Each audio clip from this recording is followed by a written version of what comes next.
My philosophy is there's just always better beta. Even if you projected something for years, there's always better beta.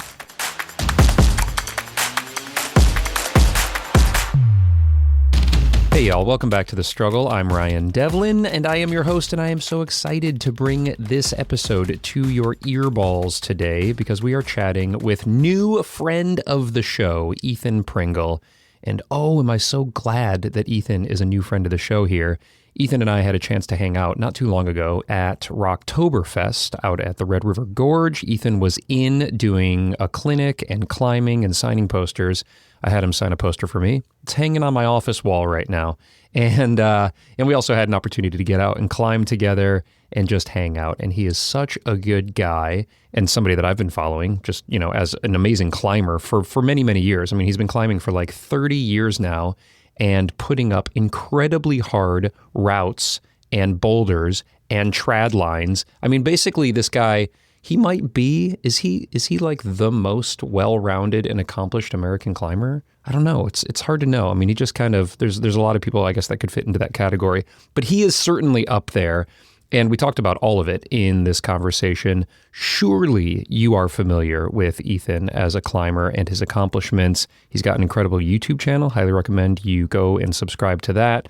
Great videos up there. And I'll just click off a few of the things that he's done over the years here that he's no doubt very proud of and well known for. In route climbing, in sport climbing, he's climbed up to 15B or 9B. That was a route Jumbo Love, which he got the second ascent of. Chris Sharma got the first ascent. And it was like an epic multi-year battle on that. There's a great couple films out there on his process with Jumbo Love. Incredible accomplishment. He's also climbed Everything is Karate, Biography, and so many others. So I'll stop in that category. I'll move over to trad. What has he climbed? Well, he's climbed a lot of hard trad. He's been working on Meltdown right now. If you've been following him on Instagram, that's a 14C in Yosemite. He's also sent another 14C on gear, Blackbeard's Tears, which he got the first free ascent of.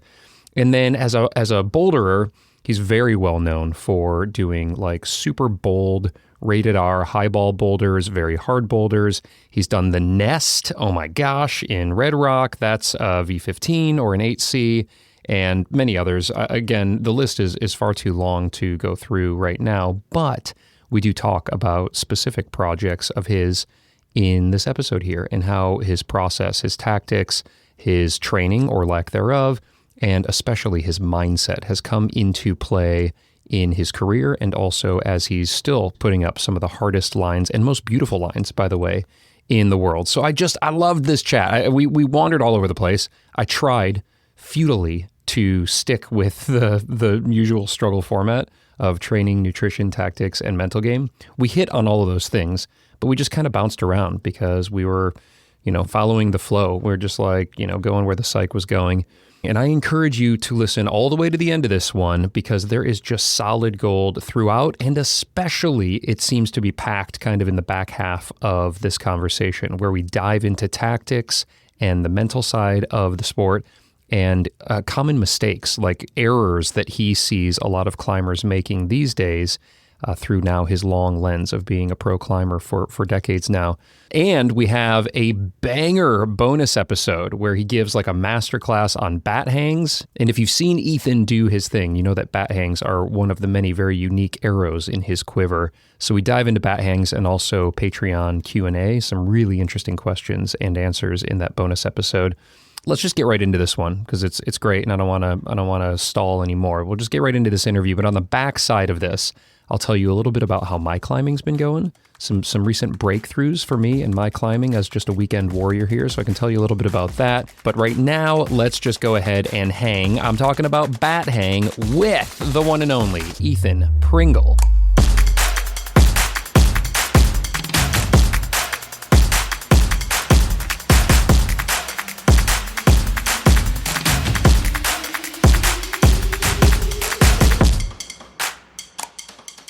I'm just getting some sound levels and all this. I edit it all, so like if you need to take a break or want to restate a question or, like slander somebody and then decide you don't want to slander them, just let me know and I'll just cut it out. Thank you. Very considerate. Yeah, that's probably a good place to start. Who do you want to slander? The better question is who don't I want to slander? Yeah, this is only we don't have enough time. It's only 2 hours. You're just gonna have to The pick list your is top so 10. long. I don't know where to begin. Right. No, you sound good. You look good. You look comfortable. Where are you right now? I am in Fayetteville, West Virginia at a friend's house, and I'm in their sunroom, which is kind of on the, I want to say east side of the house. No, sorry, west. I think this is the west side of the house, but ironically, it's the coldest room in the house right now because it seems like the sort of central heat unit is like on the far side of the house, and this is like a room with a lot of windows, and it's actually cold outside. So yeah, it's a bit chilly in here, but that's fine. So it's conditions for the podcast. Yeah, I'm experiencing temps right now. That's great. Keeps the psych high. That's right. Yeah. Keeps the skin dry. No sweaty hands. My hands will be sweating as we dig into highball conversations inevitably at some point in time in this. But I'm glad you've got condies. I've actually got condies. Where are you? Are you in a closet or something? Yeah, I'm in the podcast / utility closet. So it's a closet in our basement. There's a room, like my office kind of. It's like a guest room / now it's just holding a bunch of rock climbing holds. And then there's a closet off of that room with like all my camping gear and, just like general detritus. And then there's a closet off of that closet. It's a closet off of the closet. And it's like all the pipes in the house go through here. And anyway, it's cold and I've got rugs hanging behind me. I've got 2 dogs they couldn't possibly be snoring louder right now. I don't know if it's probably not being picked up because this microphone's very directional, but I kick them every once in a while when they just snore a little. Not like I kick them friendly, it's a friendly kick just to knock them out of their snoring. In the head? In the eye.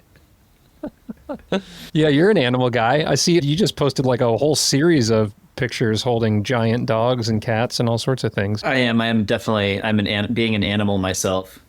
I feel a kindred spirit with other animals. No, I grew up with a lot of pets, and my mom is a crazy cat lady. And so I love snuggly animals, love snuggly pets. Who doesn't? Who doesn't love snuggly pets? Some people don't, actually, and it makes me sad. But yeah, my friend's neighbors has a cat, or at least there's a cat in this tiny neighborhood where my friends live. And I hope it gets taken care of by one of the neighbors. It does seem a little bit skinny, but it is one of the most affectionate cats I've ever met. And I want to steal it really badly. Oh, wait, Yeah. was this the black and white cat that you posted a picture of? Yeah. Sweet looking cat. So okay, cute. good. Well, cat talk will continue. We'll probably talk a lot about cats. Cats and bats. See, I'm already thinking of the title of this. Cat talk and bat hang talk. Cats and bats with Ethan Pringle. We'll figure it out. It'll work itself out in post. Do you have any questions, thoughts, or concerns before we jump into this thing in earnest? I don't think so. Okay. Yeah, not your just first rodeo. excitement. Great. Actually, I do have a concern. My concern is that I feel like I really wanted to watch some of your television and film work before we did this interview. I'm feeling quite remiss that I didn't do, because I bet you have some super quotable one-liners in there. And also I just wanted to see your work because you've obviously seen some of mine, so I don't know. I wanted to level the playing field a little bit. Well, I appreciate you saying that because, well, first of all, I prefer an unlevel playing field. Like, I'm definitely coming in with the tactical advantage right now in this conversation. But also, just to maybe rub some salt in the wounds there, Matt Foltz watched all of my seasons of Are You the One prior to us talking. Allison Vest. Yeah, I mean, just look, I'm not comparing you. I'm not choosing my favorite boulderers out there, but Alex Johnson, Allison Vest, and Matt Foltz were all really big fans of that show. So just take that, that information however you will. Were they fans of the show before you started the podcast? Yeah. Okay. Well, that does make a difference. They weren't like elected fans that became fans because they knew they were doing an interview with you and then they felt like they had to do their homework. They just loved the show, and then you happened to start this podcast, and then they were like, great, we already know who you are. That's right. That's pretty cool. That's true. But I don't know. I think that's better though, right? Than being like, oh, this guy's going to interview me for a climbing podcast. I better watch his like reality TV show from 10 years ago. It is better. I was going to be in that. It's a little thirsty. Yeah, I was going to be in that thirsty camp. I still have time though. Well, it's not too late. It's just like I always feel a little bit bad doing interviews because, I mean, A, it's already one-sided because you're the host and I'm the guest. But then it's even more lopsided because, I mean, you definitely know more about me than I know about you. And that just doesn't feel like as much of a conversation as I would normally have with someone, like a getting to know you conversation. No, I appreciate that. I mean, it's really cool that you're just even like sensitive to that fact. But to try to put that feeling at ease, if I could for a second, my role is to make this show as little about me as possible and as much about you as possible. And so like if it were even-handed in this conversation, we would be disappointing a lot of the listeners. Now, that said, I do make this show a lot about me. And so there's like lots of episodes that are dedicated to like my pedestrian journey to whatever grade I'm going for and all of that. So my listeners are, you know, they come and they understand a lot about me and my journey. But in these athlete interviews, I strive to not make it about myself as much as possible. But, you know, don't worry, I'm sure I'll insert myself plenty into this thing. I already have. We've already talked about my TV shows. So I mean, I'm sure I'm not the first guest who doesn't know a great deal about you, who has a strong desire to find out how the hell you went from TV and film actor to rock climbing podcast host. But maybe there's an episode of The Struggle that you can recommend where I can answer this question. No, I mean, really, I think the only way to accomplish it is for you to start your own podcast and then have me on as a guest, because I will not talk about it in this conversation. We're going to focus on you. Ethan Pringle, if that is your real name. Let's enter into this conversation here, like I try to do on The Struggle, through the lens of struggle. And you've been climbing for a long time. Certainly no stranger to struggle for anybody who's followed your journey and seen some of the films that you've done, videos and all that. But what does struggle mean to you? What's your relationship with struggle as a climber? I did know that this was kind of your icebreaker, and I could have definitely prepared a succinct answer for you. And I did think about it, and no easy answer arose automatically. But yeah, what does struggle mean to me in regards to my climbing? Yeah. I think a few different answers arise. I think the first thing that my brain does with the word struggle is kind of equate it to suffering. And I think like in the Buddhist philosophy, suffering is a part of all life. So we all suffer, we all struggle. But in regards to climbing, I think that the word struggle conjures feelings of, I guess, what one might classically consider like failure or the process or just like general discomfort, a misalignment of expectations and reality. And I think that all of those things kind of fall into the same or a similar category. You know, struggle is a part of doing anything that's really hard for you. You know, so is discomfort. So is, I want to say, quote unquote, failure, because I don't really believe in failure. But my personal philosophy is that every human on earth is trying their best every moment of the day. I know that people, like when I say that to people, a lot of people take issue with it. They're like, oh no, today I'm fucking throwing in the towel. Or yesterday I had this moment where I definitely could have tried harder. And I'm always kind of like, no. You didn't have the stuff to try any harder than you did try. Like you tried your best with what you had at the time.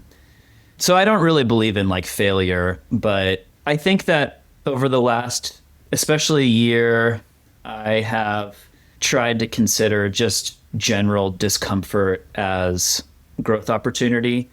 And in any kind of, you know, situation, whether it's climbing or whatever, life, relationships, friendships, like I try to consider discomfort and struggle as like an opportunity to learn and an opportunity to grow and evolve. And I mean, obviously I'm like someone who is going out and trying hard rock climbs almost every time I go rock climbing.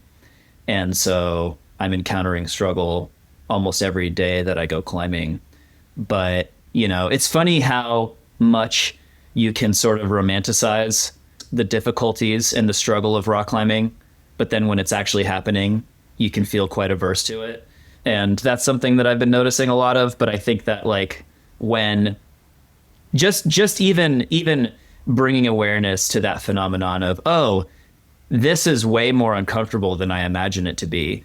And then you can, rest on the bolt, or you can sit on the ground and you can ask yourself why. And oftentimes the answer might be, oh, I'm like afraid of failing, or I'm afraid of, not checking this box, or it's always something that's like fear-based. And so I think that like there are certain things that, or certain like little mantras that I can tell myself that sort of alleviate that discomfort. But if you don't love the struggle, if you don't love the opportunities to learn and grow, then you're probably not enjoying climbing that much, because, the successes are really fleeting. And I think that ironically, the more you enjoy the struggle, the more often you have success. And also like the more you struggle, the greater the success feels in the end. Always. I mean, I think that's like basically universal. An incredibly thoughtful answer, not surprisingly. When did you start climbing? You were like 12 or something like that, 13? I started climbing in 1995 when I was like late 94, early 95, I think. So I was like 8.5, 9. So okay. I've been climbing for 30 years. Okay. Yeah. So for 30 years, you've been embracing the struggle and having the reward. But as you reflect back, has that relationship with that discomfort or that struggle evolved, changed? Certainly it has, because you were a child when you started climbing. But, as you reflect back on that, what comes to mind, or what are kind of some key takeaways with regard to just essentially toiling at rocks for 30 years? Yeah, it's a really good question. And at the risk of sounding like a broken record, because I'm sure I've said this on other podcasts before, but I think that like... There are no other podcasts. This is the only podcast. Right. Okay. I've never said this before out loud. I think I will never be as psyched and enthusiastic about simply trying hard on climbs as I was when I was 12 years old. There's a pretty simple equation, I think, of like psych versus fear. And maybe there are other kind of feelings that you can put into the fear bucket, like trauma, baggage, and things like that. I think that like as I get older, I maybe have become more and more discomfort averse.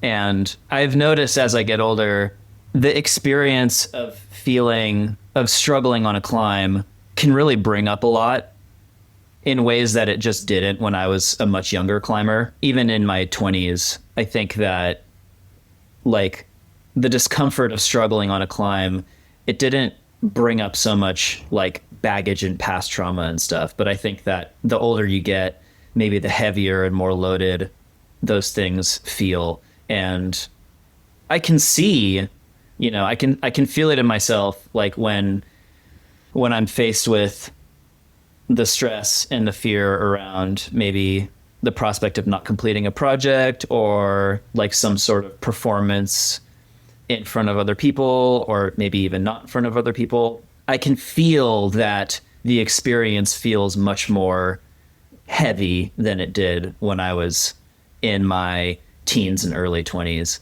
And I think that's just because like the weight of the baggage that I've accumulated is much heavier than it was in those years.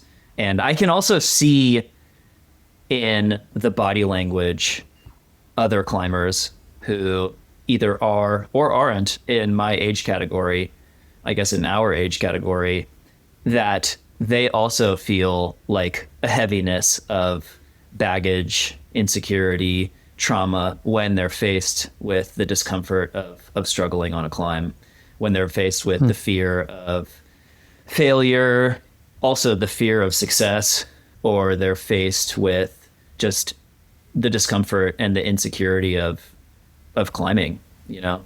I think that the discomfort can, like, feeling one type of discomfort can make a lot of different types arise in the same moment. And, you know, a lot of the time we're confronted with stress and triggers that are from sources far away from what we're, you know, the moment that we're currently experiencing. That's a very, very interesting way to look at things, especially for climbers who have been doing it for quite a while. And I haven't heard it put that way. I'm curious, in your experience, if then climbing itself is the antidote to that stress and that trauma and the experience, and if there's a type or a style of climbing that feels more like the antidote than something else. Like if you're dug into a project, are you able to wash yourself clean by climbing in some other way or setting some other goal? Or is that discomfort and that trauma kind of the necessary fuel, if you will, in order to then ultimately shed it through the process? Does that make sense? I don't know. We're already getting so esoteric here. I love it. Like we're now approaching Hamish MacArthur level. That's great. If only I could approach Hamish MacArthur level of finger strength and body tension once this interview is done. Yeah. Unfortunately, it's not a one-to-one translation, but no, that's a really good, like, follow-up question. And I think, I don't think that climbing is necessarily the antidote to, like, healing unhealed parts. But I think that, speaking for myself, if I feel weighty, if I feel heavy with baggage, I can't climb something that's truly near my limit without shedding that and without freeing myself of the sort of emotional and psychological weight of that baggage. So I think that, like, you know, when I did my Pushing Your Limits on Lead clinic, I think I might have told all or several of my participants, you know, a lot of the work that you will have to do to climb even close to your physical limit on lead will be really emotionally difficult and will have to occur away from the wall, in therapy, in, you know, in a practice of healing. Because, like I said, I think that the discomfort that arises when we feel all of the discomfort around climbing, a lot of it probably has nothing to do with climbing. And in order to climb our best, we really have to shed that stuff. And so I think that climbing might not be the answer, but it can be a good gauge if we stop to consider what is coming up when we're sort of put in these high pressure situations, or at least situations that feel like high pressure situations. If we stop to check in with ourselves about what's coming up, we might find, you know, we might find answers of things that we can direct our attention toward in order to, you know, just feel like more healed people. Can you give me an example of this? This is so fascinating. And typically, I wouldn't even be peeling back on, like, the mindset side of things until a little bit later in the conversation. But is there an example that you can recall where you were experiencing this discomfort and this struggle, this dissonance, the weight, if you will, of something personal that you then addressed, which then translated to a emotional and maybe even physical lightness for you on a wall or on a project? Mm-hmm. I'm sure a lot of listeners will relate to the phenomenon of just, like, unpacking childhood trauma in their 30s and having that be, like, a big part of just being a person in their middle age. We all have some story about who we are. And I think that part of my healing journey has been understanding that a big part of my story is I'm a bad person.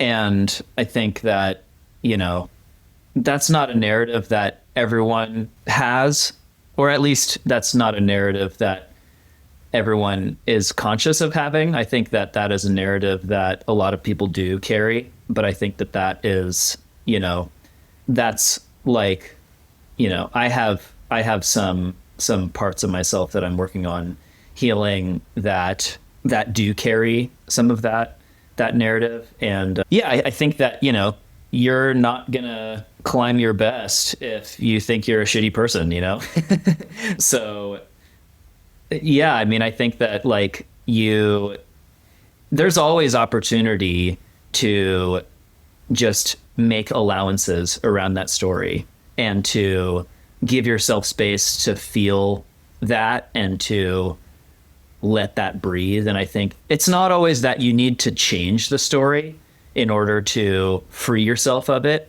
I think even just giving yourself compassion for how heavy it can feel to carry that story around with you for years, with your whole life, for your whole life, can at least momentarily free you from it. So I think that there have definitely been times in my climbing career where I did feel very, burdened by that narrative, if not consciously, then subconsciously, and fighting tooth and nail up projects with that narrative spinning in the background and that baggage hanging from my harness. And when it mattered the most, instead of thinking consciously or subconsciously, I'm an irredeemable piece of shit, I thought, or, it looks different for everyone. Maybe other people might say, I'm small, I'm scared, I'm weak, I'm incapable. We all have our story, right? But I think, mine for a long time and sometimes still is, I'm just a bad person. I'm fundamentally not good.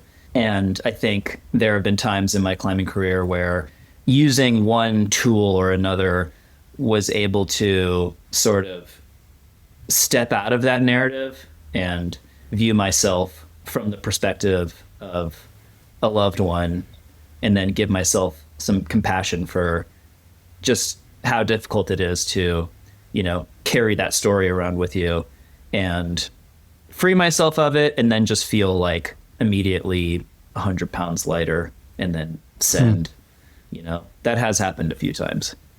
Thank you for sharing that, dude. That's really, I'm not sure the word that I'm searching for. Like that feels like something that would be challenging to just say out loud, but you have, and I'm sure in the past as well, talked about it. But it evokes a conversation that I had with Louis Parkinson. Do you know Louis, climber? Not personally, I know who he is. When I had him on this show not too long ago, he shared something very similar. He was just like very, very. He said he went through a period of time where he was incredibly critical of himself, and not just as a climber, but as a person, and would say things to himself that he wouldn't dream of ever saying to anybody else. And that was one of the shifts that he made, which was like, I got to the point where I was like, if I just imagined a coach of mine talking to me the way that I'm talking to myself, I would be appalled. I would let that coach go in a second. I would fire them and I would move on to somebody else. And so, he went through a lot of work in therapy, as he shared, to work through that. And as he said, and I think what your experience was, came out the other side feeling 100 pounds lighter and was climbing better than ever, but also was just like a happier person as a result. And I've talked with Hannah Morris and others about this as well. So yeah, I think how interesting in your performance climbing clinic that you just did here at Rocktoberfest, one of the key pieces of advice, if you will, wasn't, hey, figure out how to bat hang so you can steal a rest where other people can't. It was like, hey, like address what's going on inside of you, like outside of climbing, and that will be reflected in your red pointing attempts. It's not something that's often heard. It's probably because it's a lot harder to do than a 7-on 3-off finger hang protocol, is to like deal with whatever childhood traumas we've been experiencing. Yeah. I mean, everyone wants the training silver bullet. Nobody wants to do the super hard, self-reflective, like emotional healing work that it takes to be free of their trauma, their whatever generational complex trauma that we all carry. But I think that can really make a much bigger difference, I think. And I think that also like there's like everyone's healing journey, and everyone takes their steps on that journey when they need to. And then there's also like, there's that. And then there's also like bringing outside voices into the conversation that can just remind you, actually, you are a good person. You're strong. You're capable. You're technically proficient. Whatever it is you need to hear, that is the actual antidote to that story of unworthiness. That's also part of, part of shedding the narrative of I can't, basically, or I'm unworthy. Maybe sometimes the story is I can, but I don't deserve it. I don't deserve to be this happy or be this successful or whatever. I think that people can be afraid of failure, but I think even maybe more often people are afraid to prove to themselves that they actually are more capable than they think. They're afraid of their inner strength because their story of unworthiness is a comfort zone.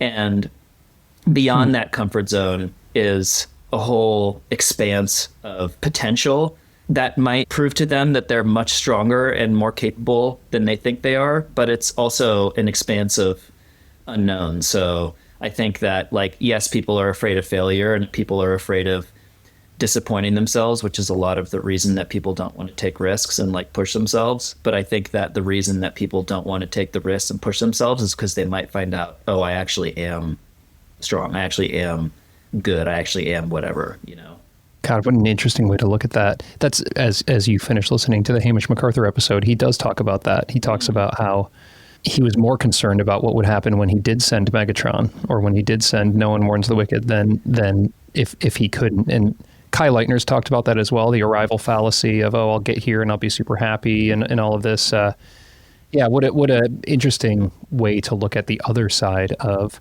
fear or of struggle. Ooh, we're jumping in hot here, dude. I really like it. I really feel like the only logical place we can go next now is to talk about how to train fingers. The other side. I'm going to just set expectations here and say that I probably have a lot more material about how to train your mind than I do about how to train your fingers, because it's not that I've really done one way more than the other. In fact, it's the opposite is probably true, but I think that I'm much more curious about one than I am the other. But we can also talk about finger strength whenever you're ready.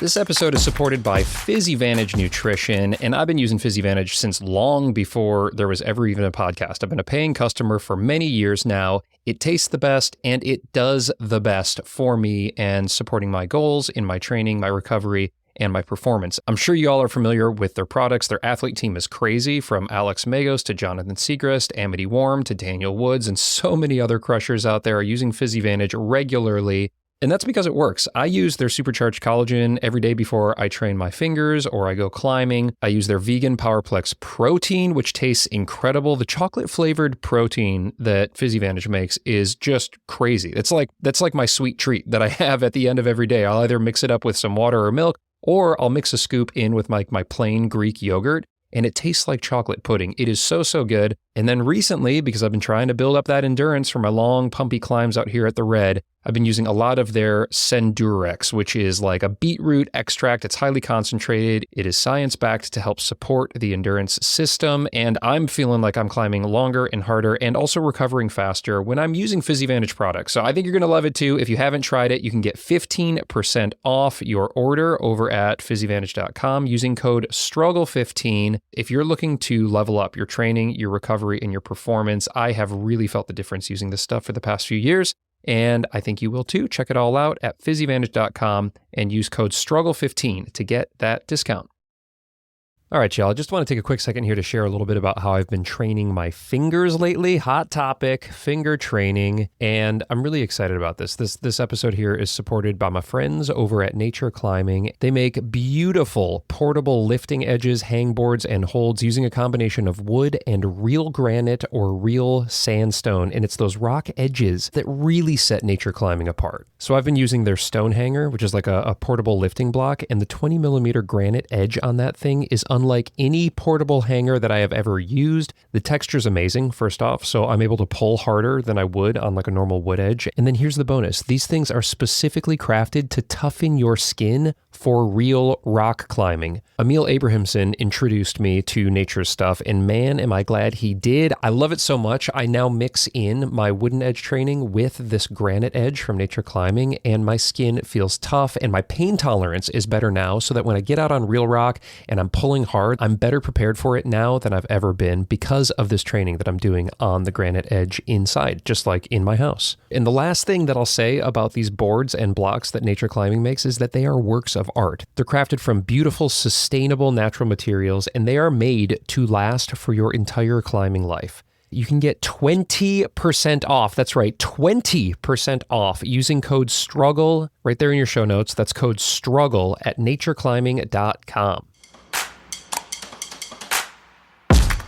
There is a training chapter, and I want to try to, if nothing else, I'm a sucker for a good format. We can talk about training, but we can talk about any number of trainings. One of my notes here is to talk to you about breathwork training. And so, it doesn't have to be finger training. I talk to a lot of guests about finger training. We can talk about training that you've done that has made an outsized impact on your performance as a rock climber. But we can also talk about training that you've tried that hasn't worked and that just was a struggle for you. So we can enter into this any number of ways. Mental training I'd like to hold because we do have a whole chapter on mindset. So let's try to stay within the guardrails of physical training if we can here to some extent. And I know most of the training, quote unquote, that you do, it seems like for the most part is that you're just like out on rock, but we can still train on rock. A lot of listeners don't get to climb on rock as much as we would like to. So we supplement on some off-the-wall training or just gym training and that kind of thing. You got a pretty long lens on this. I mean, what sparks? We could enter in through struggle as well. What's been a struggle for you on the training side?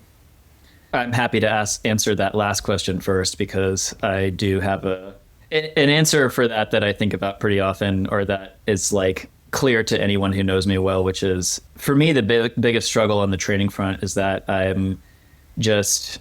it's not that I'm unwilling to do it, but I have a really hard time sacrificing time on rock or outdoor projects for like, time in the gym, slogging away on the hangboard or on the boards. I actually really, really do enjoy board climbing a lot. I'm not very good at it, especially compared to other climbers who climb at a similar level to me. Like, I haven't logged a lot of hours, especially compared to other people on boards, but I do really enjoy board climbing at my sort of like remedial level. But I have never done a full training cycle in the gym like that I'm sticking. I've started a few, but I've never finished one. Because you're just so psyched and have the opportunity to be outside so much, or just because there's no joy in the training, or maybe something else? I really don't mind doing exercises, even if I've spent very little to no time doing them before. I really don't mind weightlifting. I really don't mind hangboarding. In fact, I kind of like it. I kind of like sucking at something that other people are really good at, where there's just a lot of room for improvement. And so it's not that it's joyless for me. I think it's probably a combination of the first thing you said, that I have a hard time just not, bailing on a day of training to go climb on rock, and that my life has been pretty unstructured and I haven't had that many prolonged periods in my entire adulthood where I lived in the same place, did the same thing for months and months and months on end without having to leave to go on a trip or to go to an event or to fly overseas to some climbing venue. I mean, I say have like I've had to do it like it's, like it's a chore or something. I've been insanely fortunate in my life in every single way. But yeah, I think there haven't been many times in my life where I've had enough routine to stick with a training plan. And usually, even during those times in my life when I've had routine, when I've been in the same place for, let's say, 3 to 6 months, I will find some outdoor climbing area nearby to go, work on projects at or develop or whatever. So Yeah. how do you explain being just as fit and as strong as you are? It's all come from just decades, I guess, of just climbing 300 days a year. You don't, there's no other supplementary training that you've found over the years that have helped you even on a specific project. I've never done that much specific training in a gym for a specific project. My strategy has always been to show up with whatever fitness I have and just hammer away, which is kind of like it's a bit of a old school. I wouldn't even call it a strategy necessarily, but it's a bit of an old school way to go about things. I mean, I heard in your interview with Hamish that you cited Sharma's, famous, also like basic non-strategy of basically the same thing, Right. but I think that like Sharma, like I know that his life has changed a little bit since he had kids and he's like a business owner now and stuff. And he doesn't have as much time to devote to trying 15C as he did, 5 or 10 years ago. But while he has never really trained in the sort of modern sense of, 7 on 3 off and nutrition and weightlifting and off seasons and blah, blah, blah. There have been so many periods in his career where he has projected and climbed so consistently that even though his training doesn't look like what we would consider training today, he was training. I mean, he was projecting 15C for season after season, and that's hardcore training. And I think that Right. I think that I've been a little bit scattered. There have been times in my climbing career where I was, let's say, in Spain for 2 or 3 months straight, and all I did was climb steep limestone, and I got way better at climbing steep limestone. In fact, I probably got way better at climbing all different types of rock, and got fitter, and my fingers were really strong. So I've had peaks and valleys of consistently doing the same thing, but oftentimes it's like, oh, I happen to be in this place and there's this one special climb here, or this one special type of rock that I'm going to get like sort of used to for a week or 2 or 3. And then, oh shit, I'm going to have to leave. And now I'm in the Bay Area and I'm climbing like compy boulders in the gym because that's what I like doing. And maybe I get like a little bit better at that for a few weeks, and then I leave again, and now I'm in Yosemite projecting some vertical trad route, and now I'm in here and I'm on overhanging limestone again. So I don't think I ever I haven't like given myself the chance to adapt super well to any one like style or discipline in a really long time. I mean, I was bouldering in Rocklands for basically 4 months straight this like our summer, their winter this year. And, one would think that I would get way stronger at that style of climbing. And there, for some reason, it almost works the opposite because you just get so effing tired. And I think because of the nature of the climbing, like it's so sort of skin intensive and finger strength intensive that your body ends up losing some power. Even though the nature of the climbing is like very gymnastic, very dynamic, you actually do, I think, end up losing some power and some strength over time there. And so, Right. yeah, I feel like pretty powered down and tired at the end of Rockland season most years. Yeah, it is interesting though, just hearing kind of your recap, and then just looking back at your climbing career or year after year. You have naturally done, it sounds like maybe not even by design, worked in at training variety and a variety of different stimuli, if you will, just on rock naturally, that we, people like me and many of the people who are listening who have more fixed schedules, actually try to very thoughtfully program in. Like I'm coming off of a bouldering block right now where I was very intense on my kilter board, and now I'm adding in more endurance training on a tread wall or at home doing repeaters so that I can go out to the red and have a little bit of fitness. And for you, it's like, oh, I'm going to go boulder for a while. Now I'm going to go work on this, 150 foot overhung sport route. Oh, I'm going to go try a, super punchy single pitch trad route that's very technical on granite. Like that variety has come in just naturally because you followed your stoke. So you essentially, you haven't had to program in the cycles, if you will, that a lot of us have to program in. And that's worked very, very well for you, as evidenced by your many accomplishments. But how thoughtful is that? Like, is it very much haphazard, if you will, and you just kind of are following the trips in the stoke where they are? Or do you think about, oh, I'm going to do a bouldering block and then I'm going to move into longer resistance style sport climbing in order to essentially like develop and continue to maintain those energy systems over the course of a year? Sorry, I'm laughing because, yeah, just that last sentence of, maintaining energy systems. I'm just so like, I just feel so fucking tired all the time that made me chuckle. But I think I think that like many years, almost every year I go into it like with some intentionality in mind, and then it becomes pretty haphazard. Before I left for South Africa last winter, I was in the Bay for a couple of months, and I was like, okay, I know I'm going to be here for like at least 6 weeks, if not longer. I'm going to do some very intentional training. And so I got a training plan from a buddy who makes them for people and is a coach. And he, he gave me this pretty elaborate training plan. It was actually kind of difficult because a lot of the things in it were things that I hadn't really done before. Like a lot of the things were things that I had done, but just in a different format. And then some of the exercises were brand new to me. And I did it very consistently for 6 to 8 weeks.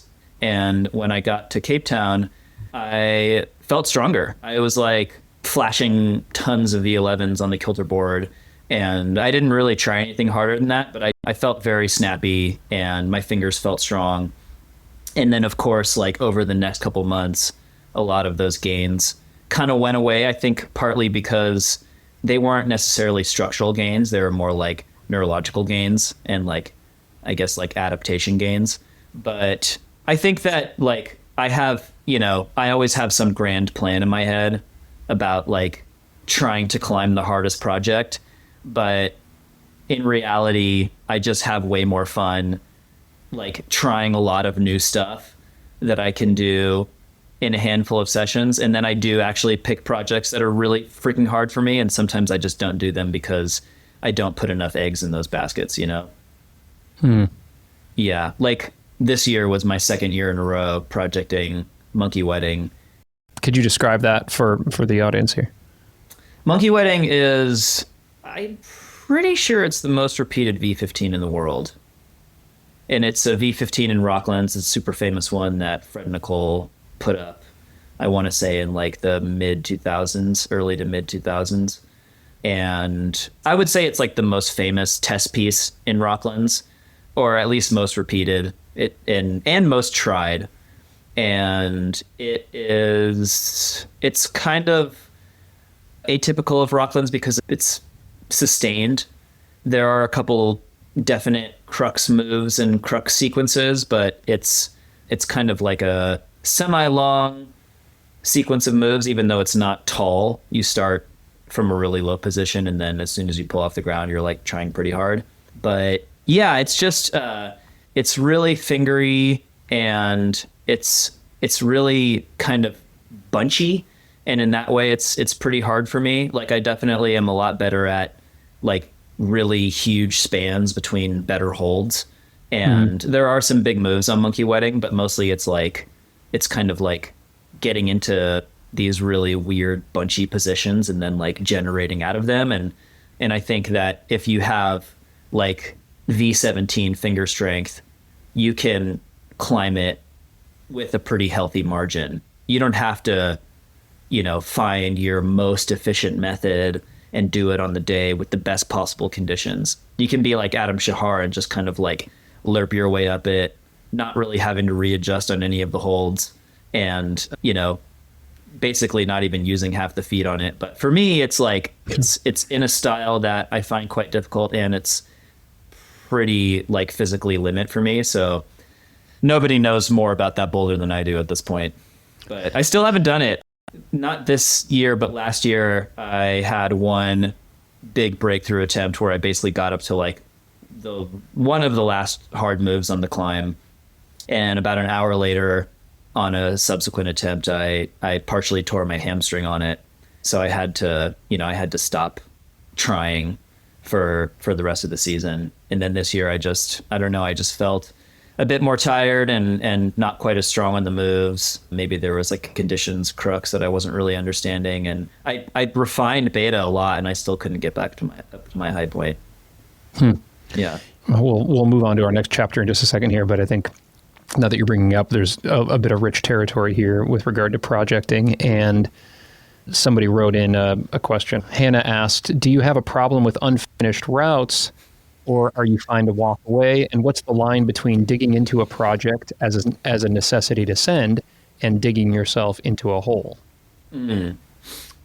I do have a problem with unfinished business, for sure. There are a couple of sport routes in Spain that I took trips to project and didn't end up sending that I would love to go back for. One of them is La Rambla. I was like super close to doing that one year and didn't do it. And the other one is El Bon Combat, which is that Sharma route that's just right outside of Barcelona. Right. And I would love to go back to both of those. I have a couple other things that I've put, days or weeks or seasons into that I haven't done that I would like to go back for, like Meltdown being one. But I think those are the three that I want to finish more than any other in terms of like roped challenges. But yeah, to try to answer the second part of her question, where's the line between digging into a project and digging yourself into a hole of fatigue or skin loss? I mean, I think that avoiding the fatigue hole or the skin loss hole is something that you just get way better at the more time you spend climbing and the more time you spend projecting. And I think like the very best boulderers that I know are also kind of the most careful about not digging themselves into too deep of a fatigue hole and into too deep of a skin loss hole. Like Katie Lamb comes to mind. She is also, I was going to bring this up earlier when I thought about like the discomfort around projecting and just how much the super high level boulderers that I have seen project and do their craft, how much they just love. And I think that this is something that I also feel with my own climbing is how much I heard David Fitzgerald say, like, there's no such thing as a throwaway session on a project. You can always find a data point on a day of projecting. There's always something to take away. Even if that data point is, okay, today was like humid and I didn't sleep enough, and so I'm going to stop coming to the project when I feel this tired, or when the forecast is this warm, or when the forecast is this humid, or whatever. Usually the data point is, wow, I'm so tired and this feels so much harder to me than it did last time I tried this. Let me see if there are actually ways that I can make the sequence on this more efficient. Let's find the tired beta now. I think that like finding the tired beta is like invaluable on projects. And I think that you will eventually find it. I think for me, like I'm someone who is constantly going back to try to refine beta on projects, constantly trying to find a more efficient method, a method that feels better for my body, that's more ergonomic, better ways to grab the hold, better ways to set up for big dynamic moves, et cetera, et cetera. So I think that there's always like learning possibilities on projecting days, even when you think it's like a throwaway session. And sometimes, sometimes you have to dig yourself in to a fatigue hole or a skin hole in order to find those data points. Sometimes you have to keep trying, even if you know this is a bad idea, I'm losing skin. And that's just like a cost benefit analysis. And it can be hard to make those decisions sometimes, especially on a trip when you have limited time, because there is a cost benefit to that. You're like, well, I'm digging myself into a deeper and deeper hole, but maybe I'm going to unlock some piece of beta or unlock a way to do this move. And it's just, there's no right or wrong answer. Well, when I think of the best boulders in the world who are going really deep on a project, they are so patient and they are so willing to walk away long before they're in the hole. I'm thinking of David Fitzgerald, a dozen days in on that V16 he did last year in Yosemite. And yeah, he's like, oh, I'm seeing diminishing returns now. It's time to put my stuff away and go home. And I think I've always had a hard time with that. Maybe I'm just too psyched or too impatient. And so I'm like, I'm going to keep trying and dig myself into this hole, but it might mean that I unlock some piece of beta, or that I figure out a better way to do this move, or just, okay, I finally did the move. Now I've proven to myself that I can do the move. And that's a huge, mental barrier that I've surmounted. But now I'm really fucking tired and I need to give my skin 3 days of rest. Well, it's interesting you brought that up. But at this point, I'm just going to throw the format away because we're jumping all over the place, and I'm fine with that because now we're talking about tactics. But that's fine. I'll try to keep us on the rails here. But that point that you just made there, I think, is really interesting because I have found, my biggest project to date was last year. I was on this journey. It covered a little over a year on a journey to climb a route at the Red called the Force at the dark side. I'm sure you've been over there. You've probably warmed up on it for the harder things over there.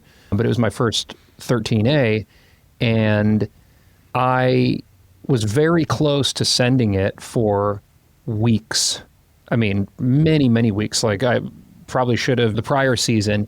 And then ultimately, and it never became a slog. It was just a freaking joy every time because I loved it so much. But ultimately, what happened is I was out there and tried a new piece of beta at the top that I'd seen somebody do. And I was like, oh, I could heel hook here, and that would help me get into this thing. And I very quickly sent it right after that. And I recall hearing you, I think it was when you were a guest on Jesse Firestone's podcast a while back, and you were talking about many, many, many, many sessions, if I'm recalling correctly. I think it was on biography. There are some boulders you talked about, maybe Jumbo Love as well, where essentially you were maybe very close to sending, but didn't, and then put in a lot of attempts, and then found some new piece of beta that unlocked it very quickly. And I experienced that a little bit. It sounds like you've experienced it more. And really that discovery in changing of beta could only happen, it sounds like, after hitting your head against it for a long time, and then just almost out of necessity being like, I need to see if there's just something else I can do here.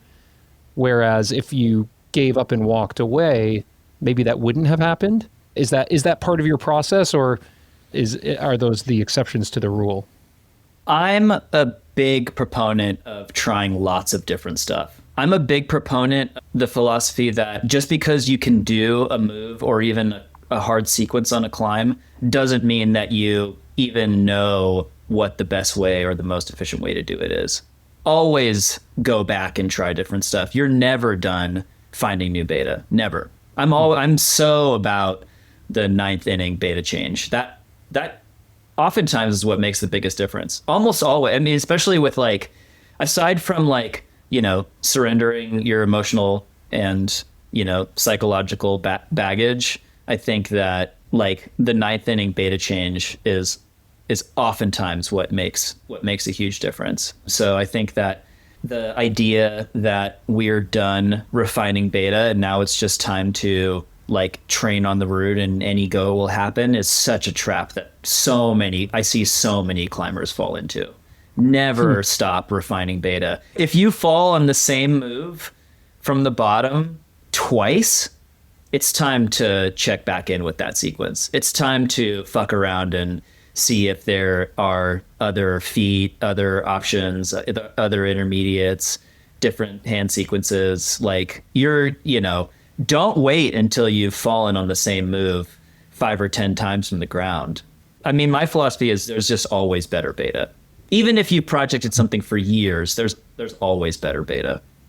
And so in that scenario, if you fall on the move a couple times, you say, okay, it's time for me to take a look around here.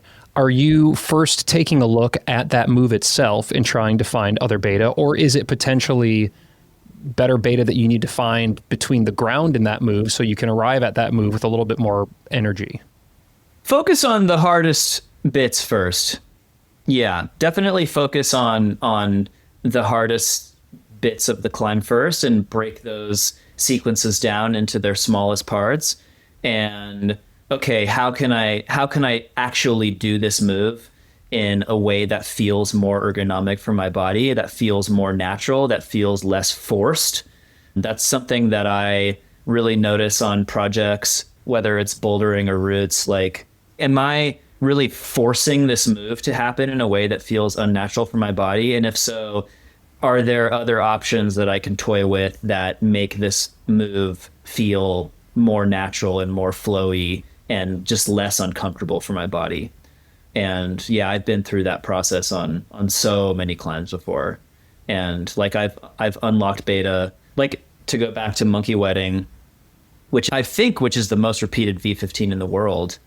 I found new foot beta for, I would say, the hardest or second hardest move on the route that nobody had ever found before. And now for people that are my height, it's the prevailing beta. Like the people, like the two people who I was sort of trying to climb with, who both did it. Like Andy Lamb was falling on this move. Do you know who that is? No, I don't. Okay. Well, Katie Lamb's brother, who is like kind of a under the radar V16 boulderer. Katie Lamb has a V16 boulderer brother? What the hell? Yeah. Yeah. This is like the secret Rabbitoo that nobody talks about or something? Basically, yeah. Yeah. He was in Rocklands, and he's insanely good and it's insanely strong, especially on like crimpy, fingery boulders. So fucking good. But he's good on a variety of styles. But he was in Rocklands, and I mean, he was there for a pretty short time, and he wanted to do monkey wedding, and he tried it for a couple of sessions, and he was giving bottom rips, and he was falling on this move to this left hand pinch, and everyone kind of uses these pretty high bunchy feet, and I think if you're just like a fucking powerhouse, you can either go to the hold dynamically and grab it worse and then just do the next move off a worse hold. But if you want to grab the hold in like a careful, efficient way that nestles your fingers into like a better spot, you have to do the move with some amount of control. And basically I found out that I could keep my left foot much lower and keep my hips a lot closer to the wall and just like static the move, at least in isolation.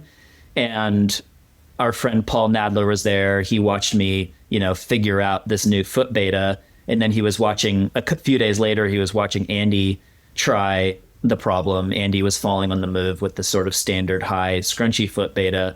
He was like, hey, Ethan found this like lower foot beta. You might want to try it. Did the move once. Oh, wow, it's a lot easier that way. Did it his next try from the bottom. Wow. And that was it for monkey wedding. Done and dusted. And then Simone, same thing. Simone, he also used my foot beta, and that was like 2 out of the 3 Ascensionists that did it after me this season, or did it like while I was trying it this season. There's always better beta. I feel like this could be a bumper sticker. This could be like an income stream for you, Ethan. There's always better beta. I know, I should figure out how to monetize that. Or just sell your beta.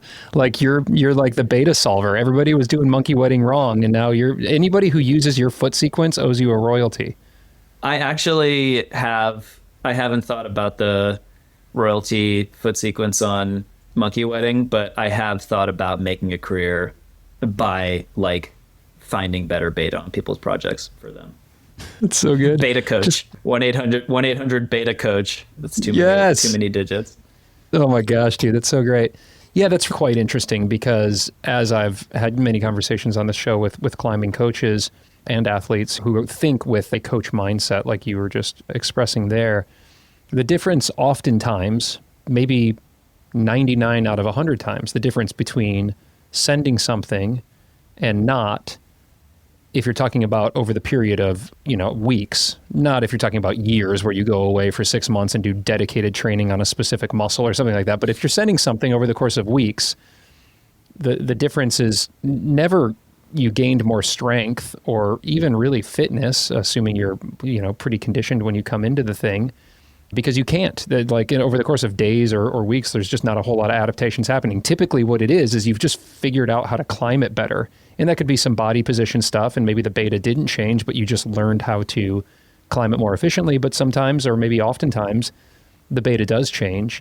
And the ninth inning beta change seems to be the resistance for most. Oftentimes, I think what's typical is when you're projecting, maybe the first third of the projecting process, you're really trying to keep an open mind and figure out what your sequence is going to be.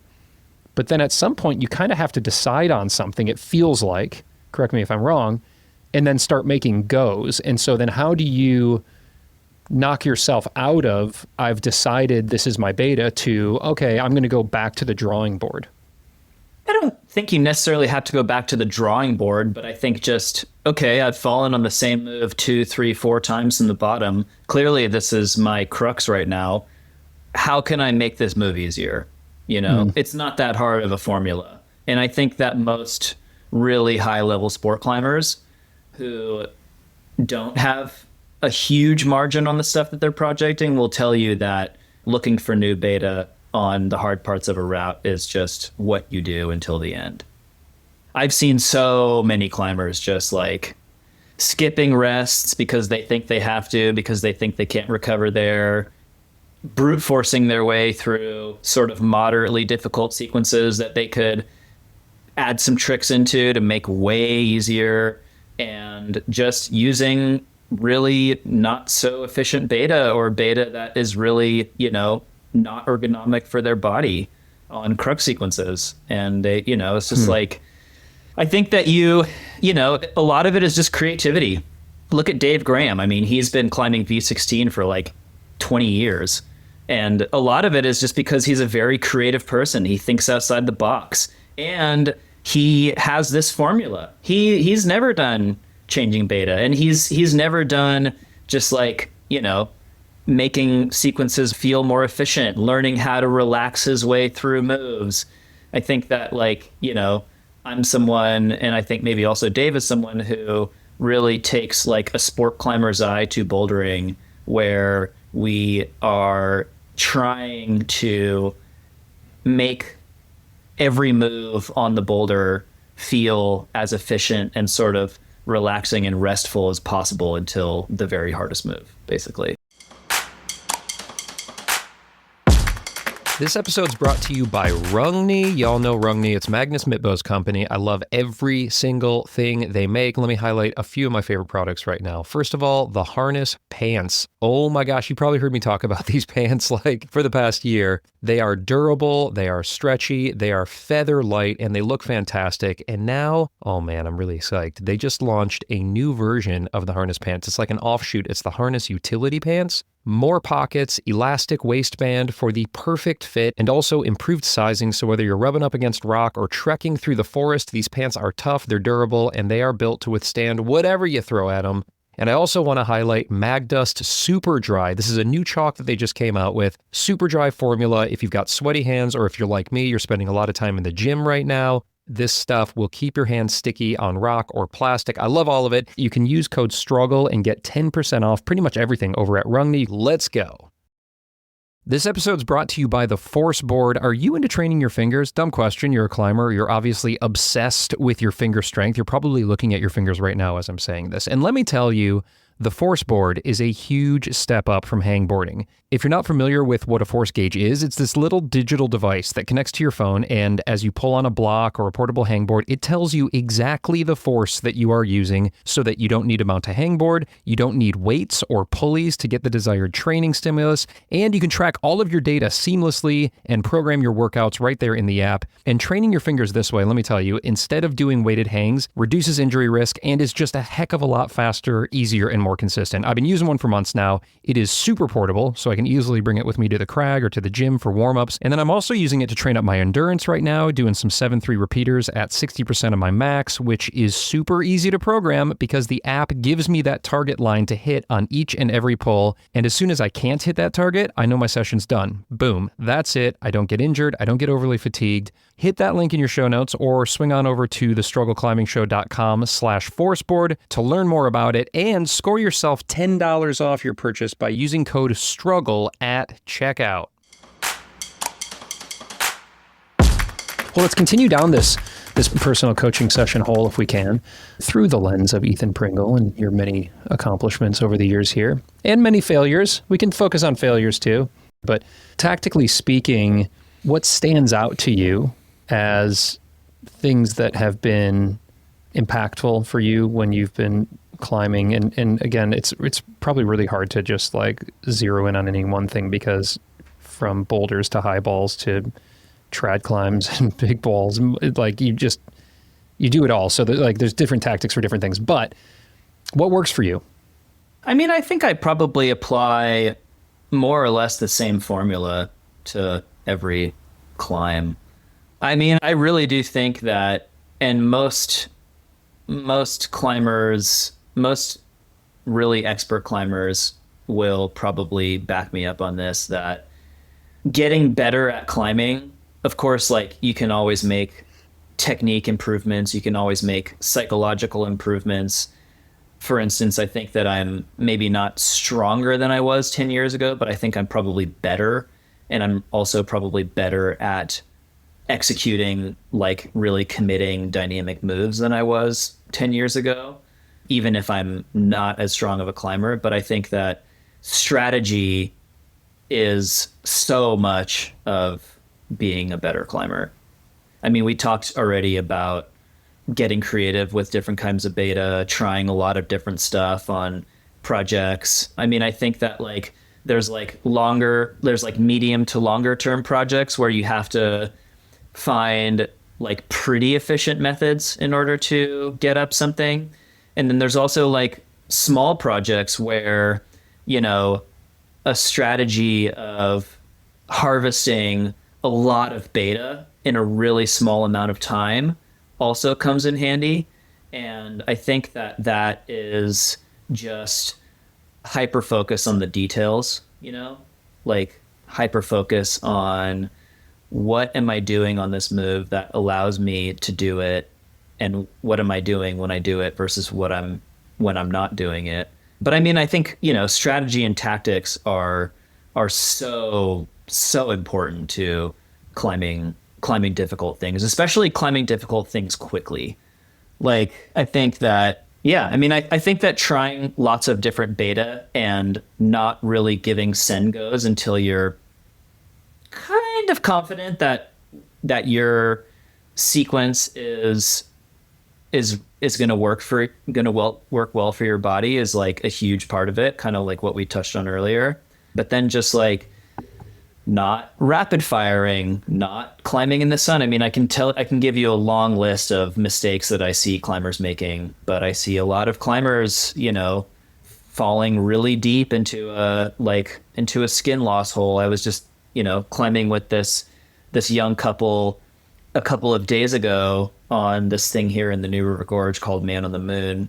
And I had met them a couple times. Super nice young couple doing the van life thing, really strong.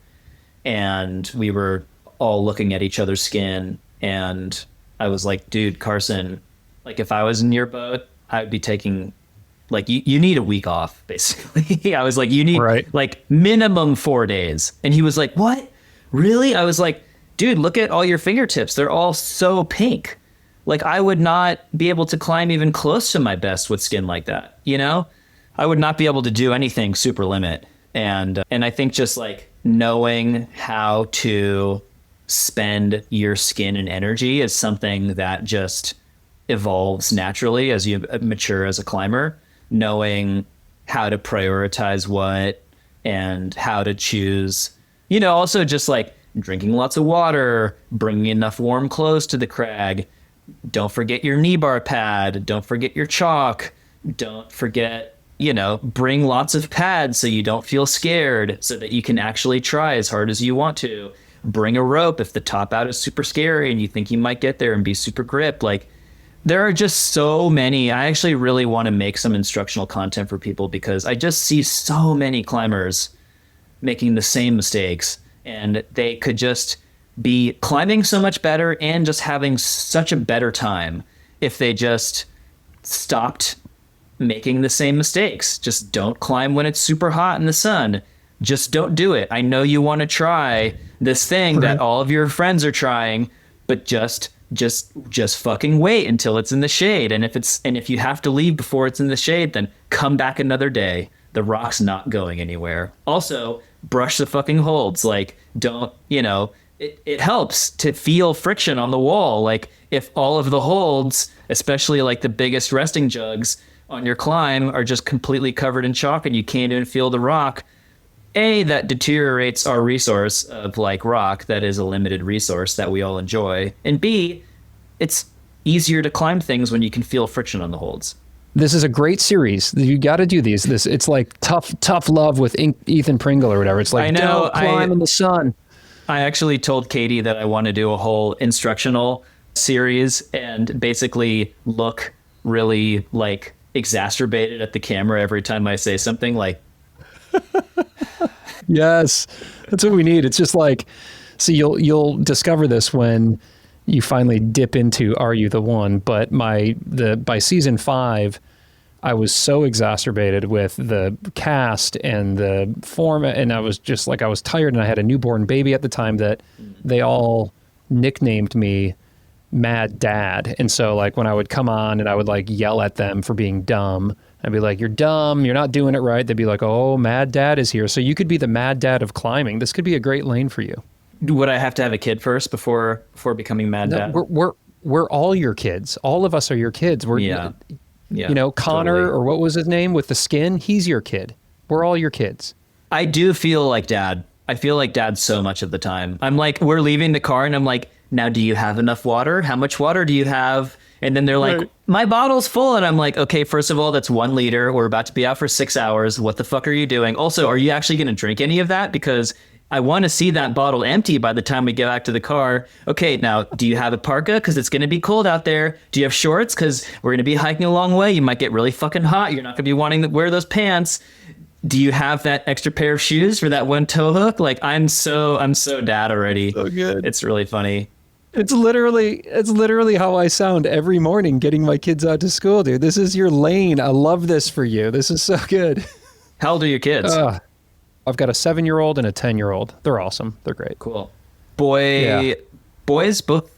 I've got a girl, 7-year-old girl, and a 10-year-old son. They're both wonderful. They're their own people. And my daughter is especially psyched on climbing right now. And so she does kilter sessions with me in the basement. Wow. And she comes out to the red with me. And you know what? She would be great at the bat hang. She loves being upside down. It's great to see kids crush.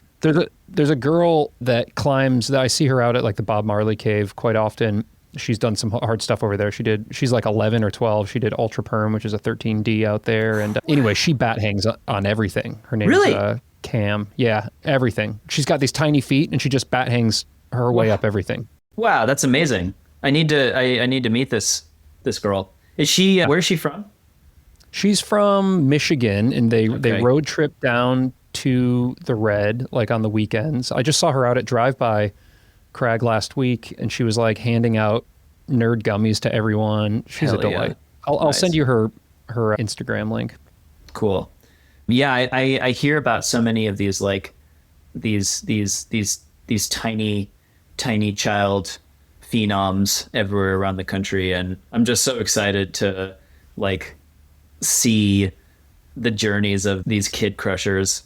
Because the bar just gets raised. It's just crazy, like how hard and how young, like how hard these children are climbing these days. Totally. The level for that age is so crazy now.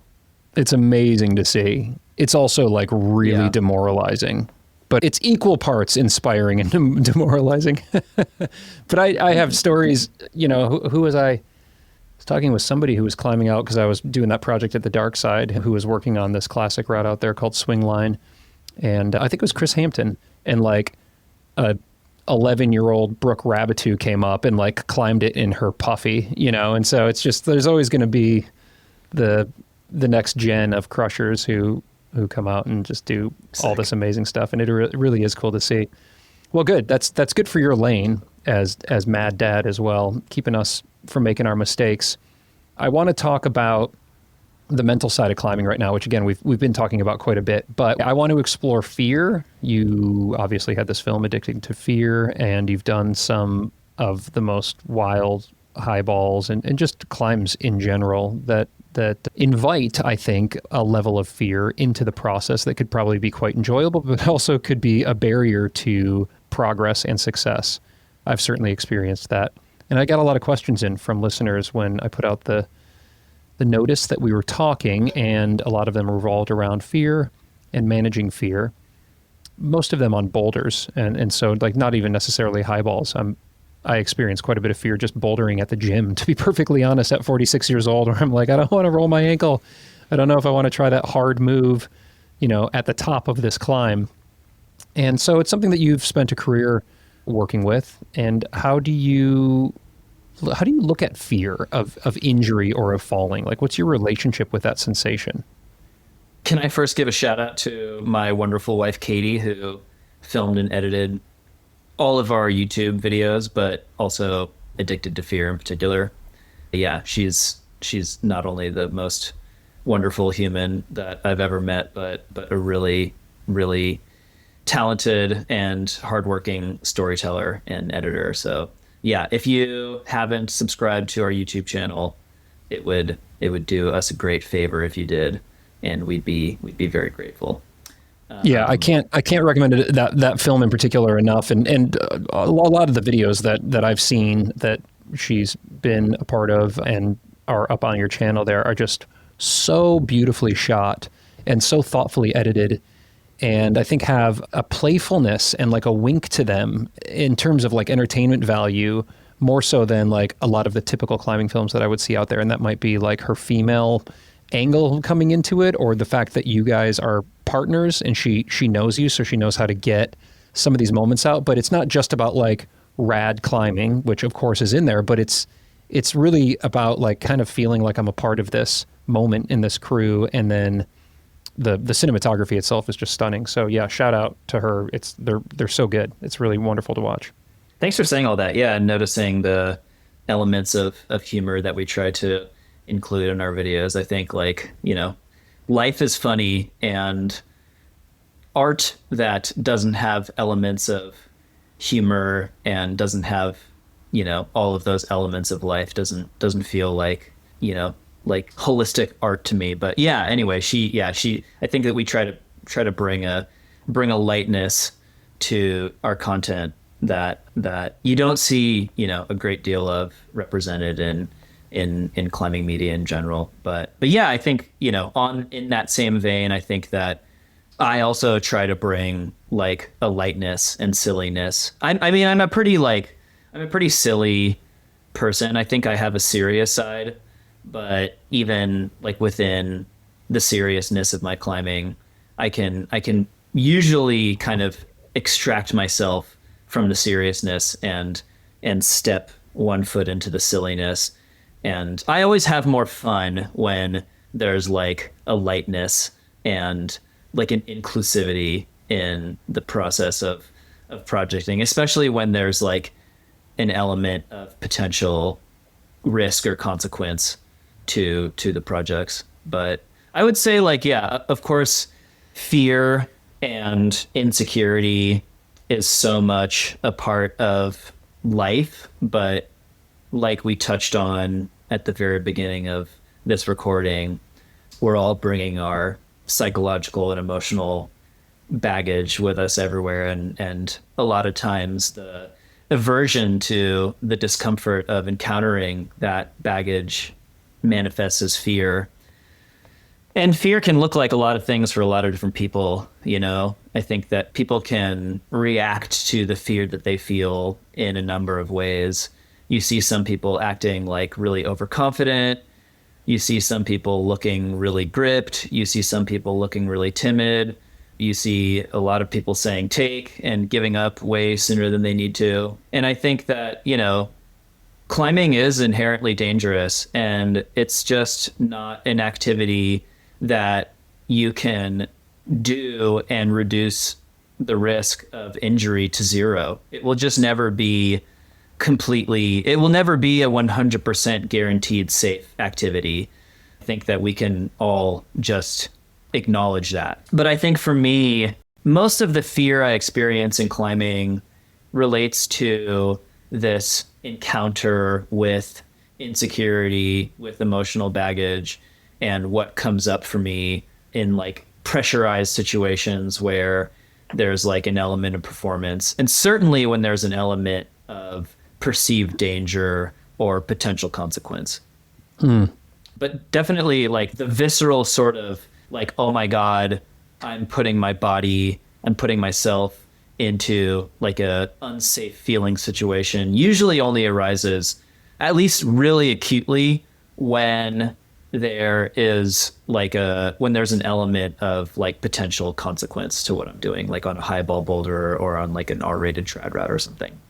Yeah, I'd love to explore in terms of your process of how to manage that. And of course, everybody's going to have, maybe different processes, but I would love to know what has worked for you when that sense of potential injury or danger comes up on a climb. Like I know for me that if I'm climbing something hard, kind of near my limit or thereabouts, if I'm thinking about the potential fall or these other factors that could come into play, it's very unlikely that I'm going to do the moves. But this is, up to this point in time, has always been on a rope. And so I've been able to get through that fear by maybe taking some falls and testing the systems and making sure I feel comfortable and communicating with my belayer. And then I can essentially put that out of my mind. Maybe I enter a flow state or maybe not, but I'm not really thinking about the fall, and then I can do the moves. Bouldering, it's a little bit differently, and I haven't really experienced that all that much, but I am trying to focus more on bouldering this year.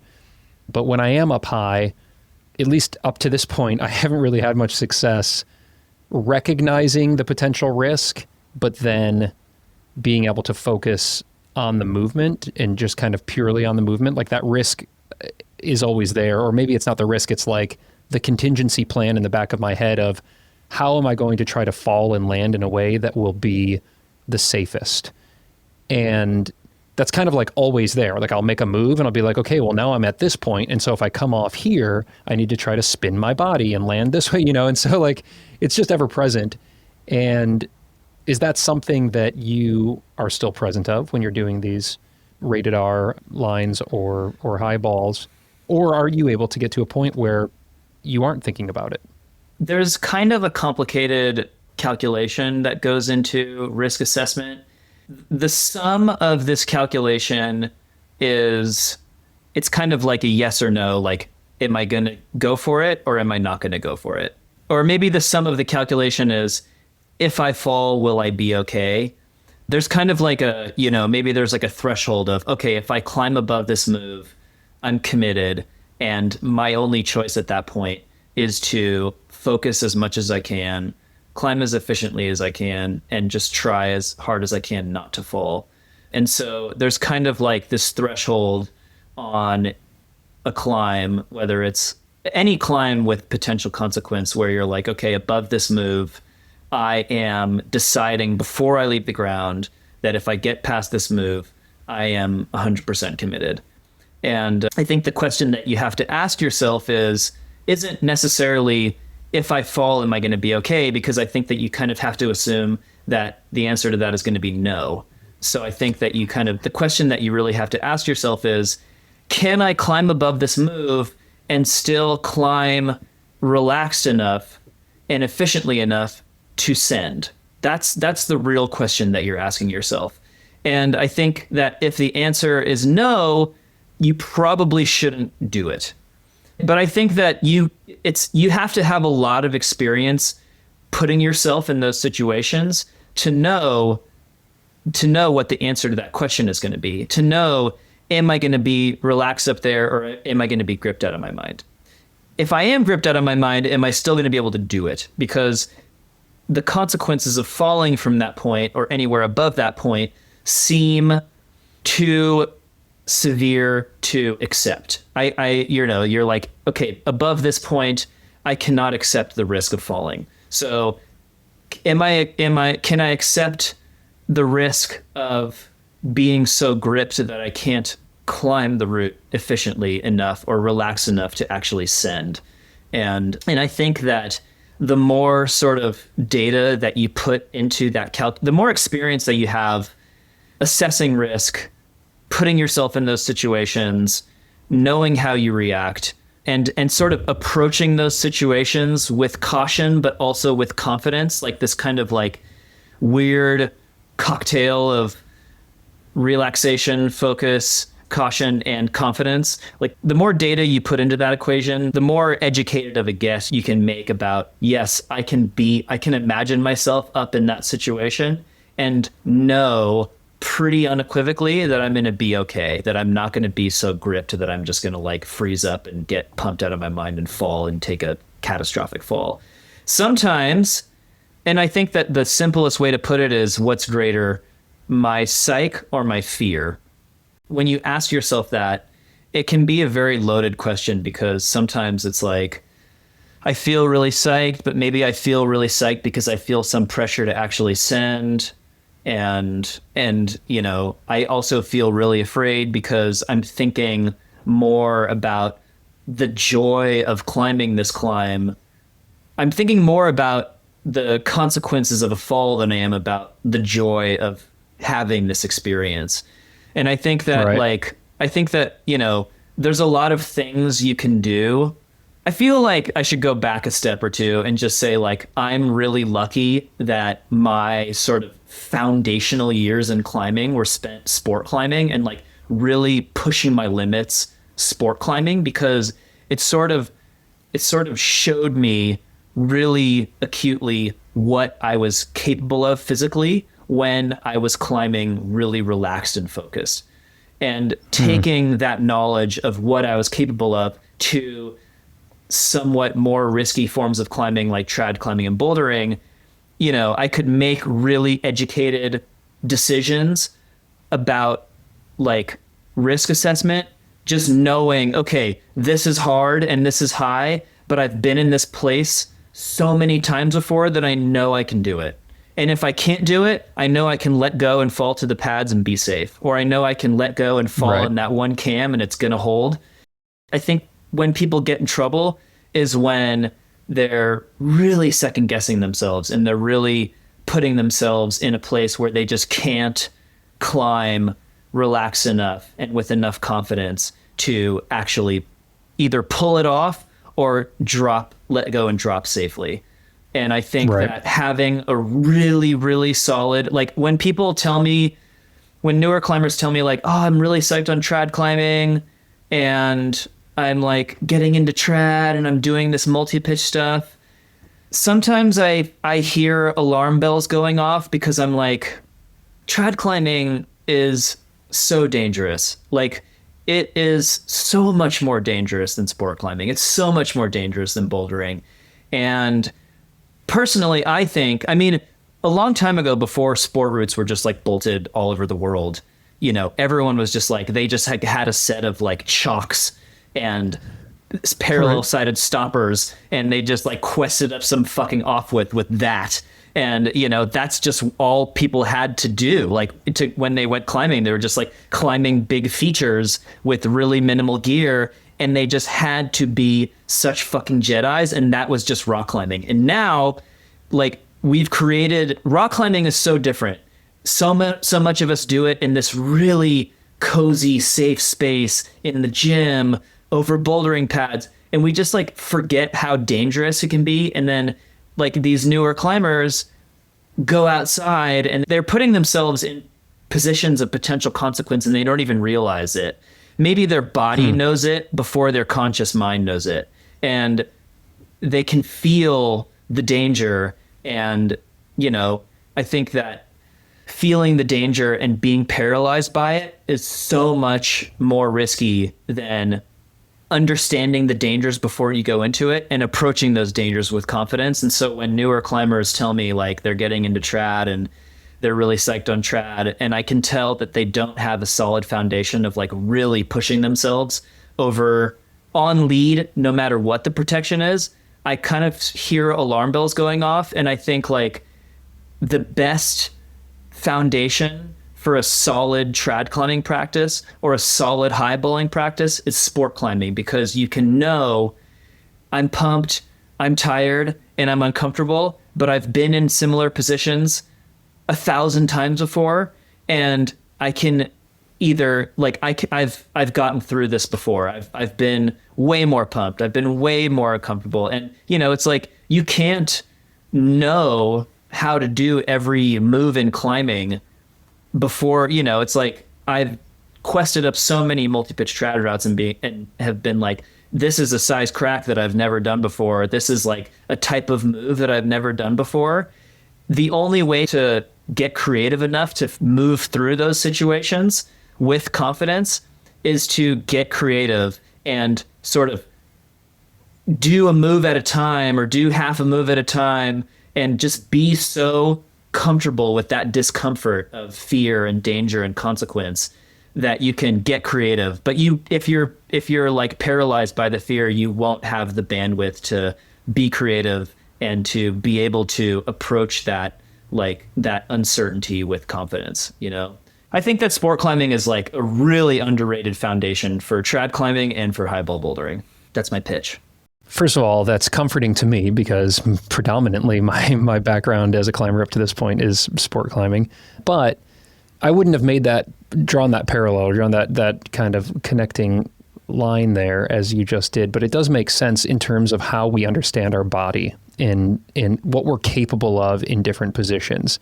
Now, if you sport climb a lot like I do, you get to the point where most days that I'm out there, I feel very safe on a rope. And so the one thing that I'm not accustomed to is how to carry my body when I'm over gripping or when I'm freaking out a little bit because I'm scared of a fall that could have consequence. And is that just something that comes with time, with exposure? There are certainly things you can do to expedite the process of becoming a more confident lead climber, other than just going and doing it a lot. I think that like when we began this sort of conversation around fear a minute ago, you said, oh, like something about like experienced climbers. I think the kind of insinuation was that experienced climbers have less fear because they have more experience lead climbing. And I think that's not necessarily true. I mean, I've seen people at Mission Cliffs that I've seen since I started going there in 1995 who have been climbing there for 30 years who are climbing at the exact same level they were 30 years ago. And it's not that they're limited by their physical capabilities. They're just limited by this. And they've never done the work to address this. They've never done the work to find out why they say take every time they get uncomfortable. And I think that there are a lot of climbers out there who climb 513 who are really fucking gripped. I mean, Anna talks really publicly about her fear around falling. And I'm not, Anna is obviously an insanely inspiring climber and the things that she's done in climbing, her ability and her achievements have really skyrocketed her to nearly the pinnacle of the disciplines that she engages in. But it's like, just because you're really fucking good and you're really fucking strong doesn't mean that you don't have some irrational fear. And I think that there are things, really targeted things that you can do to address that fear and to feel much more unencumbered by it and much less distracted by it. Because I think we all know on some level, however rational or irrational, how distracting that fear can be, because it encourages us to overgrip. It encourages us to hold our breath. It encourages us to forget we even have feet or legs or a brain. It encourages us to want to give up way before we really need to. And I think that there are a lot of things that we can do to sort of just like make our primary intention when we go climbing, not to send something, but to bring awareness to the fear and to make our intention, okay, I'm not trying to send anything today. I'm trying to get really comfortable with the fall.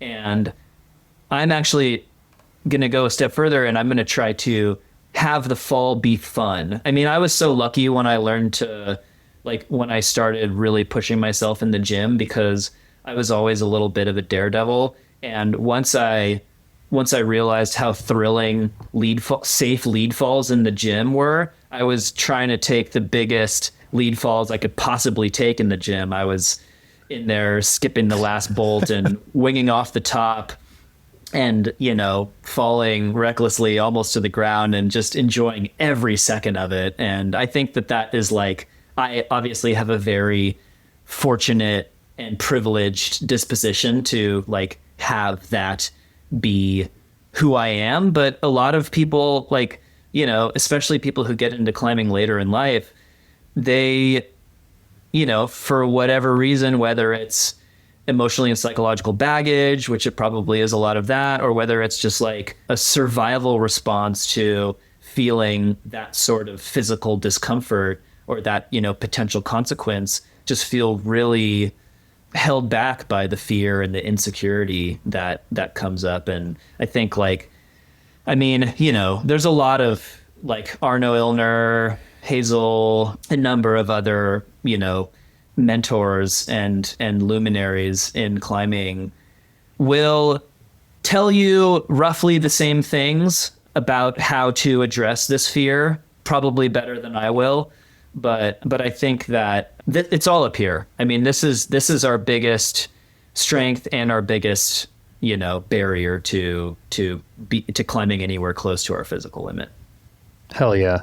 Love it so much. What excites me so much about what you just said is that at 46, I am still getting more fit and stronger and I think more technically proficient as a climber because I only started at 30 years old. So I still think like I haven't reached a physical limit, but the beauty about what you just said is that we can continue to improve our mindset forever as climbers. And if that is our biggest barrier and it is our biggest potential kind of arrow in the quiver of our performance tools, then that means that we can just keep getting better, which is really exciting for me.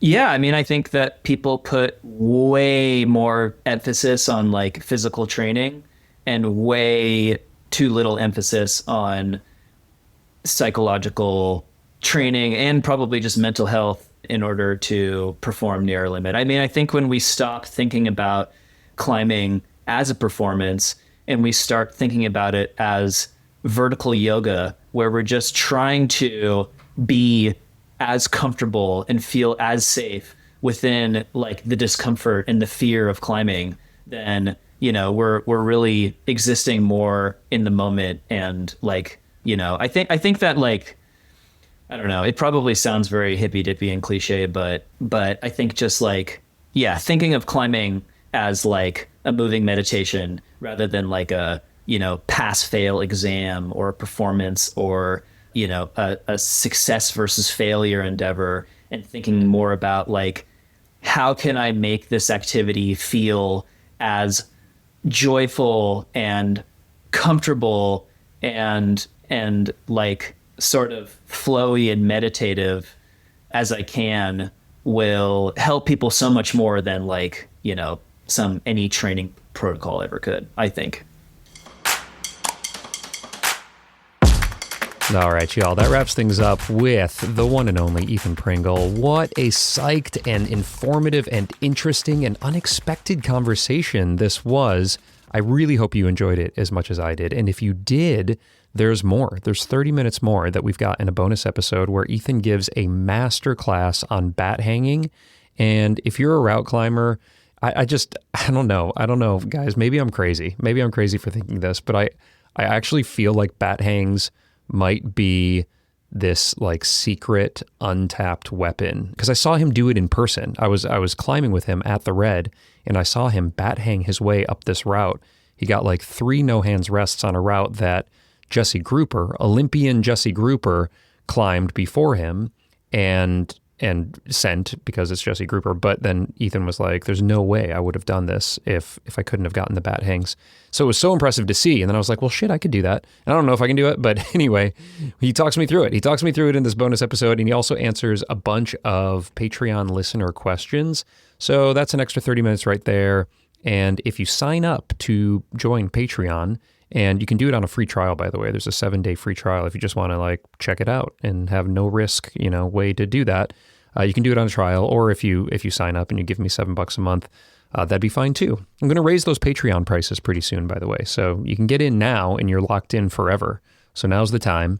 Anyway, you'll get instant access to like 140 hours of other bonus content. So bonus episodes and conversations with Adam Ondra and Will Bosey and Chris Sharma and Nina Williams and Hazel Finley and Alex Honnold and Lynn Hill, and just like everyone that I've had on the show pretty much has a bonus episode or a pro clinic. And so you can do all of that over at patreon.com/The Struggle Climbing Show. I really appreciate the support if you can give it to me. And again, if you sign up and you check out this bonus episode and you're just like not into it, you can quit anytime. There's no obligation or whatever. You can just cancel. So anyway, thanks for checking that out. I hope you're having an amazing day. Oh, should I tell you a little bit about my climbing?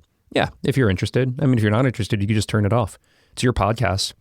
I mean, it's my podcast, but it's like your podcast player. It's your phone. Just turn me off if you want. But if you want to hear about my climbing, well, I just got back from a little family vacation to New York City where I did climb. I went bouldering in Central Park. And no joke, the bouldering in Central Park's legit. There's like legit boulders and lines. There's over 200 established lines that are in Mountain Project in Central Park. And I had fun. Did a little bouldering, but mostly just like took a vacation and ate a bunch of pastries. But prior to that, I've been getting outside very consistently at the Red. Just started working on my potential V8/V6 bouldering project. There's a V6 line and then a V8 line. So that's called Bulldog. So I put a session into that. I'm going to get another couple sessions in over the next week or so here. Got a couple days planned to get back out to that and felt very good on it. I feel strong. All that kilter climbing in my basement is definitely paying off. And it's also paying off on routes. So I sent only my second 12C just recently. And I'm pretty close, I think, on sending another one and then a couple 12Bs. And so, I don't know, grades aside, I just feel very good and confident on the rock. Mindset is in a good place, body is in a good place, and I feel really good about that. And then starting in January, I'm going to experiment with like a cohort. I'm just like now speaking out loud. How else does one speak? I'm now just like thinking out loud. That's the saying I was going for. I think I'm going to do like a cohort thing where we can all join in together and set some goals and then try to keep each other accountable to those goals. It'll be on Patreon. So you can join Patreon for free as well, by the way. There's like a free tier. So free tier, pay tiered, whatever. I'm going to send out a little thing to the community pretty soon to see if anybody wants to start January with me, set some goals, and then like work together to motivate and support and hold accountable all of us on our goals. So yeah, keep an eye out for that. But I'm really happy with where my climbing's at, where my training's at. And I've got some big like kind of strength and power goals that I'm going to be going after for the first few months of the new year. So maybe join me on that if you want. What else? Anything else that I want to talk about? I don't think so. I think that's it. Great bonus episode with Ethan. Check that out. Shout out and thanks to Glenn Walker for helping me to edit these podcasts, and to everybody else who helps and supports me here with The Struggle, and that includes you as the listeners, and also the brands that support The Struggle. You can learn more about all of those brands, and by the way, get all of the codes to all of their deals over at thestruggleclimbingshow.com/deals. Do not pay full price for anything in the climbing world. I've probably got a discount over on the website for that. So that's thestruggleclimbingshow.com/deals. And also a shout out to the Honnold Foundation for keeping this podcast carbon neutral since day one. I write them a check every month. I don't write them a check. I have like an auto donation that goes on my credit card. Kind of just sounds more fun to say I write them a check. But anyway, I have an auto donation that goes to the Honnold Foundation every month to offset the carbon footprint of this podcast and just also support the incredible work that they're doing around the world. I highly recommend, as we come up to the end of the year here, if you're looking to make some last-minute 2025 tax-deductible contributions, to put some money towards the Honnold Foundation. It's a really, really good organization. They're doing awesome stuff. Okay, I think that wraps it up. Hey, I hope you're getting after it. I hope your training and climbing are going great. And if you are struggling, well, just remember, struggle makes us stronger. All right, see you soon.